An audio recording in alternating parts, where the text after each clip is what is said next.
ঈদ উপলক্ষে বাড়ির বউ বাড়িতে চলে আসছে। শ্বশুর বাড়িতে এসে প্রথম দিনের কিছুটা সময় শেয়ার করলাম আপনাদের সাথে।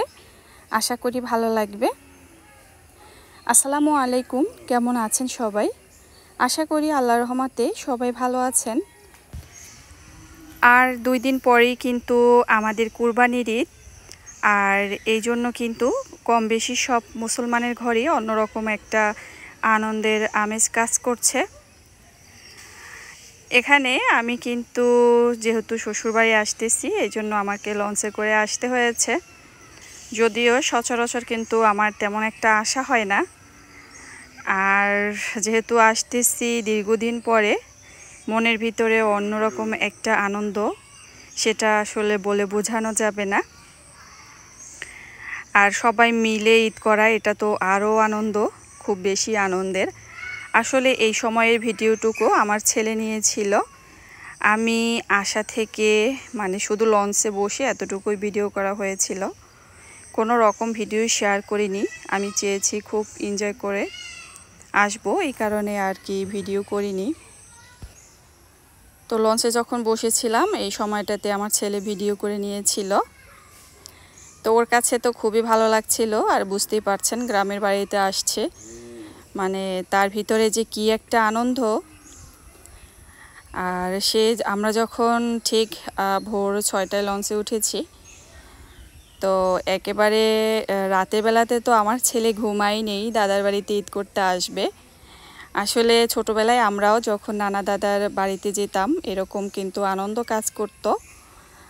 তো এই জন্য কিন্তু যখন ভোর 5টায় উঠেছি, ছেলেকে একবার ডেকেছি যে বাবা ওঠো, আমরা এখন রেডি হব। তো সাথে সাথেই উঠে গিয়েছে। নয়তো এমনি সময় কিন্তু ওকে তুলে উঠানো যায় না, অনেক ডাকাডাকি করি তারপর উঠে।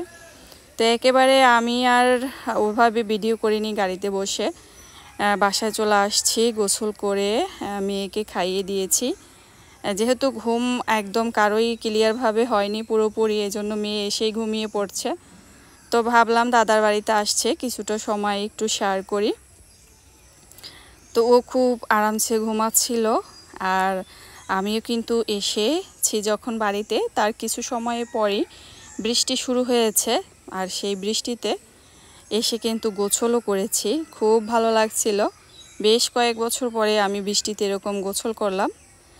কারণ নিজের বাসায় শহরে যখন থাকি ওরকম বৃষ্টিতে ভেজা হয় না, বা বাবার বাড়িতে গেলেও ভিজি না আমি। কিন্তু এখানে এসে কেন যেন ভিজতে ইচ্ছে হয়েছে।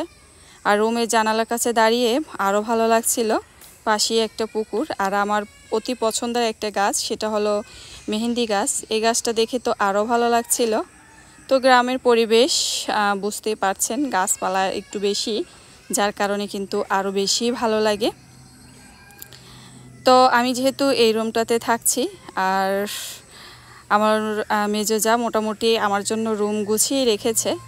তো ওয়ারড্রপে এসে আমি কোথায় কাপড় রাখবো না রাখবো সেটা ভেবেও কিন্তু সেভাবে করে গুছিয়ে রেখেছে। উপরের 2টা ড্রয়ারে একেবারে খালি রেখেছে। তো এখানে সামান্য কিছু কাপড় আমি রেখেছি, এখনও আসা হয়নি, কারণ আমরা সব কাপড় একসাথে নিয়ে আসিনি। মাইমুনার ওয়াকার, তারপরে আরও 2 ব্যাগ ভর্তি কাপড় চোপড়, সেগুলো আমরা আগে কুরিয়ারে করে পাঠিয়ে দিয়েছি। তো সেগুলো এসে এখনও পৌঁছায়নি, তার আগে কিন্তু আমরা চলে আসছি। তো ওটা আসতে একটু সময় লাগবে, এই কারণে আর কি কিছু কাপড় চোপড় রাখছি না। তো আমার মেজো যা একদম সুন্দর করে সব কিছু গুছিয়ে রেখেছে আমার জন্য, এটা আরও বেশি ভালো লাগছিল। তারপরে আমিও ফ্রেশ হয়ে নিয়েছি। এরপরে যেই দিন এসেছি, আসলে এটা কিন্তু একটু একটু করে সেদিনের ভিডিওই রেখেছি। তো জিসানের বাবা এখানে খেতে বসেছে। এই তো হয়তো মাছ দিয়ে একটা আলু তরকারি দিয়ে কিছু একটা রান্না করছে, ওটা আমি খাইনি, আর এই জন্য বলতে পারবো না। মুরগির মাংস সাথে ঢেঁড়স ভাজি ছিল, ভাজিটা অসম্ভব মজাদার হয়েছিল। এটা যেহেতু গাছের ঢেঁড়স ছিল। আর আমার ছেলের প্রচুর ক্ষুধা লাগছিল, দেখে বুঝতে পারছেন। আমরা যেহেতু ভোরে রওনা দিয়ে এসেছি, তো এসে পৌঁছাতে আমাদের প্রায় 1:30টার মতো বেজে গিয়েছিল। তারপর গোসল করে খাওয়া সব মিলিয়ে এই তো আমি আমার যাকে নিয়ে খেতে বসবো। একেবারে বলতে পারেন নিজের বোনের মতোই। তো সে বলছিল আবার ভিডিও করেন নাকি, না হয় ঈদের দিন একেবারে করবেন। এই আর কি। তো দুজন মিলে খাওয়া দাওয়া করে নিয়েছি। এরপরে ফ্রেশ হয়ে একটু আয়নার সামনে দাঁড়ালাম, কারণ সারাদিনে একটু নিজেকে দেখা হয়নি, এই আর কি। তো রুমের ভিতরে এই পাশটাতে আমি আবার মাইমুনার দুধ, প্যাম্পার্স, তারপরে ওর খাবার যা কিছু যাবতীয় সেটা সেখানে রেখেছি। এদিকে বাহিরে বৃষ্টিও হচ্ছে। আমি খুবই ক্লান্ত আছি, যেহেতু অনেক দূর জার্নি করে আসছি।